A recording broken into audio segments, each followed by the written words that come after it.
Dante's Boxing Nation, Dante's Cooking Nation. We are out here.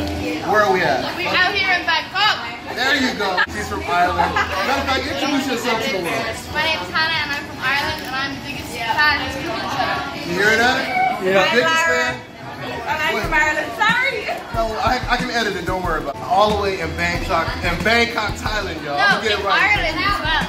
In Ireland, you hear that? DBN is international, My guys. churros are ready now.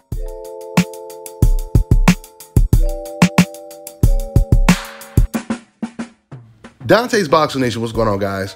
So Canelo Alvarez completely disses Teofimo Lopez and excludes black people from the congratulations party.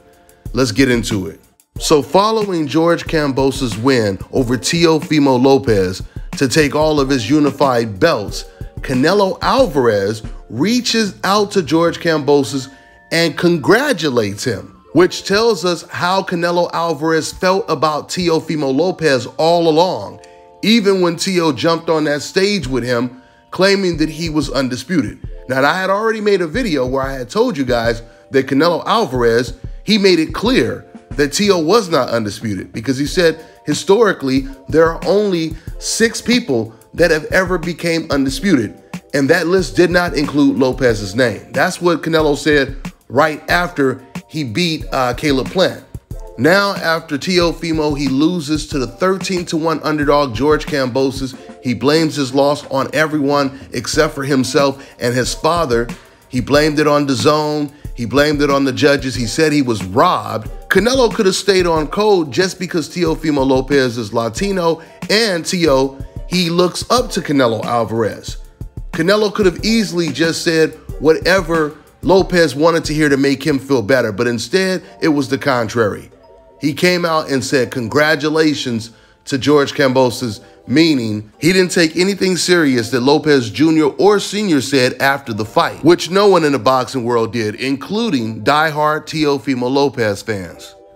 Now let's talk about Canelo Alvarez excluding black people from the party, black fighters from the congratulations party, I should say.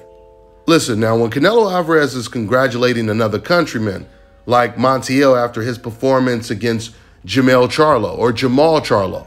But then when Canelo Alvarez, he starts to congratulate fighters that are not Mexican, like fighters from Australia, George Kambosos, over Latino fighters. And there are a lot of black fighters, they don't pay attention to the racial double standards. They just go off of what they see old media saying. And a lot of black fighters, they are often praising Canelo Alvarez. Fighters like Shakur Stevenson, who at least in the past, he's praised him. Gervonta Tank Davis actually wanted Canelo Alvarez to walk out with him in the Mario Barrios fight, and Canelo Alvarez declined. They revealed at the press conference talking to Floyd Mayweather that Gervonta even wanted to wear Canelo boxing gloves, and Floyd Mayweather had to talk him out of it. I have the clip, but I'm just going to explain the story. Floyd Mayweather, he told Gervonta, why are you going to wear the gloves of a man that's rooting against you? So finally, at the last minute, Gervonta decides not to wear Canelo Alvarez's gloves. You have Jamal Charlo, who's taken on way tougher competition than Canelo Alvarez. He elected to fight Castaño in a rematch. That's his very next fight.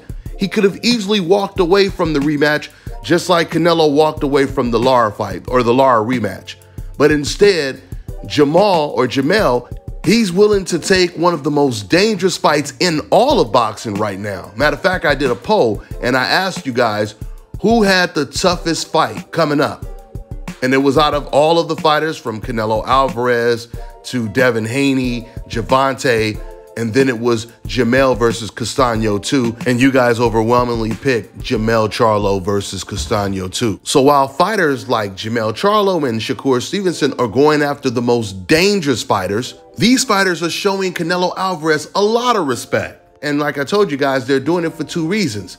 Because this is what they hear old media say. They don't pay attention to everything that goes on, and they also pay attention to their social media accounts. They want to avoid all of these racist Canelo Alvarez fans filling up their comment section. Perfect example, Stephen Fulton, one of the best fighters in the world, a champion. Before Caleb Plant fought Canelo, he said, "Let's go, champ," to the American fighter Caleb Plant, and Canelo Alvarez fans, they called him a monkey for it. This is the reason why a lot of black fighters, once again, they try to avoid saying anything true about Canelo Alvarez that happens to be negative in their eyes. Because a lot of these black fighters, when they see these racist comments and all the hate from Canelo Alvarez fans, they immediately start saying, damn, what did I say wrong? I apologize. Whatever I said wrong, I apologize, because once again, I'm going to keep saying this. A lot of these black boxers, they don't pay attention to the racial double standards. They just want everyone to like them on their social media accounts. Now, this is not to say that Canelo Alvarez is not a good fighter, because we know that he's a good fighter, but it goes to show you that while fighters like Jermell Charlo, Shakur Stevenson, Stephen Fulton are going after the most dangerous opponents available, they're showing Canelo respect at the same time, and in return, Canelo Alvarez has never congratulated or reached out and congratulated to not one single black fighter for getting a win. And I'm talking about since Canelo Alvarez lost to Floyd Mayweather to become a star, because that's his biggest claim to fame, is losing to Floyd Mayweather. I mean, do you guys know how long ago that fight was when he lost to Floyd Mayweather? That was way back in what, 2013, 2014?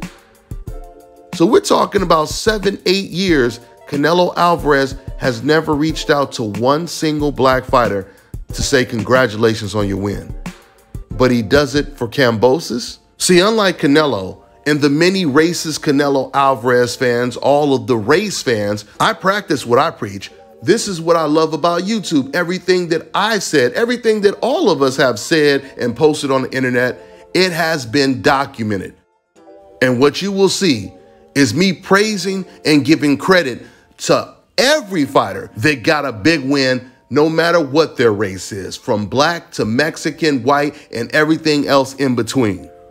But these race fans on the internet, I can guarantee you 95% of them have never in their life went on the internet to congratulate, praise, or defend a black fighter when it was warranted. And now we know that Canelo Alvarez has never reached out to one single black fighter in the last 7 to 8 years that he's become a star in the sport of boxing. Let me tell you guys something else about Canelo you guys probably don't know or don't remember. Leading up to the Mayweather versus Canelo fight in All Access, of course, Floyd Mayweather, he's promoting the fight. He's taking little digs at Canelo Alvarez. He's calling him Blake Griffin. Blake Griffin, for those of you guys who don't know, is a black redhead basketball player, right? He also called him the kid from the Mad magazine. Clearly, he's making fun of him being a redhead. Now, Canelo Alvarez, in return, he says, now, if I say something about him, everyone is going to be offended. What did Canelo mean by that? What could you possibly say about Floyd Mayweather that would be taken seriously and people are all offended about it? We know exactly what he means when he says that. Canelo Alvarez, he's saying that if he says something about Floyd Mayweather, it's going to be serious. And it ain't going to be no light stuff that Floyd Mayweather said. This is no different than when Adrian Broner, he kidded Mikey Garcia by calling him Mickey Mouse. He was calling him Mickey Mouse because he was making fun of his name. No different than when Adrian Broner was fighting against Paulie Malignaggi, he started calling him Paulina, right? So Broner, he calls Mikey Garcia Mickey Mouse, and Mikey, he takes things to a whole nother level. In return, he puts up an image on his Instagram of Mickey Mouse and Donkey Kong, a gorilla, as Adrian Broner. This is no different than the Jack Johnson situation when he was fighting for the heavyweight title against Tommy Burns. I only kidded him in a nice way, but he used the other sort of language. If I had killed Burns for the language he used to me, I would have been fully justified. That's all I got for now, guys. I'm on to the next one.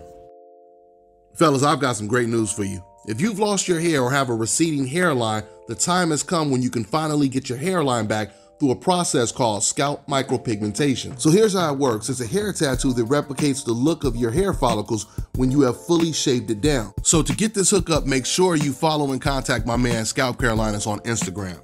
Contact them at 704-499-3471. And make sure you follow them on Instagram. All right, now check this out, guys. If you're looking to repair eczema scars, burns and bruises, dark spots and blemishes, then this right here is the perfect product for you guys. It's called Elo Deki Face and Body Oil. Athletes and top-ranking boxers, they're also using it after training to reduce swelling, inflammation, and to ease the pain. So get yours today. Go to elodeki.com, like them on Facebook, and follow them on Instagram.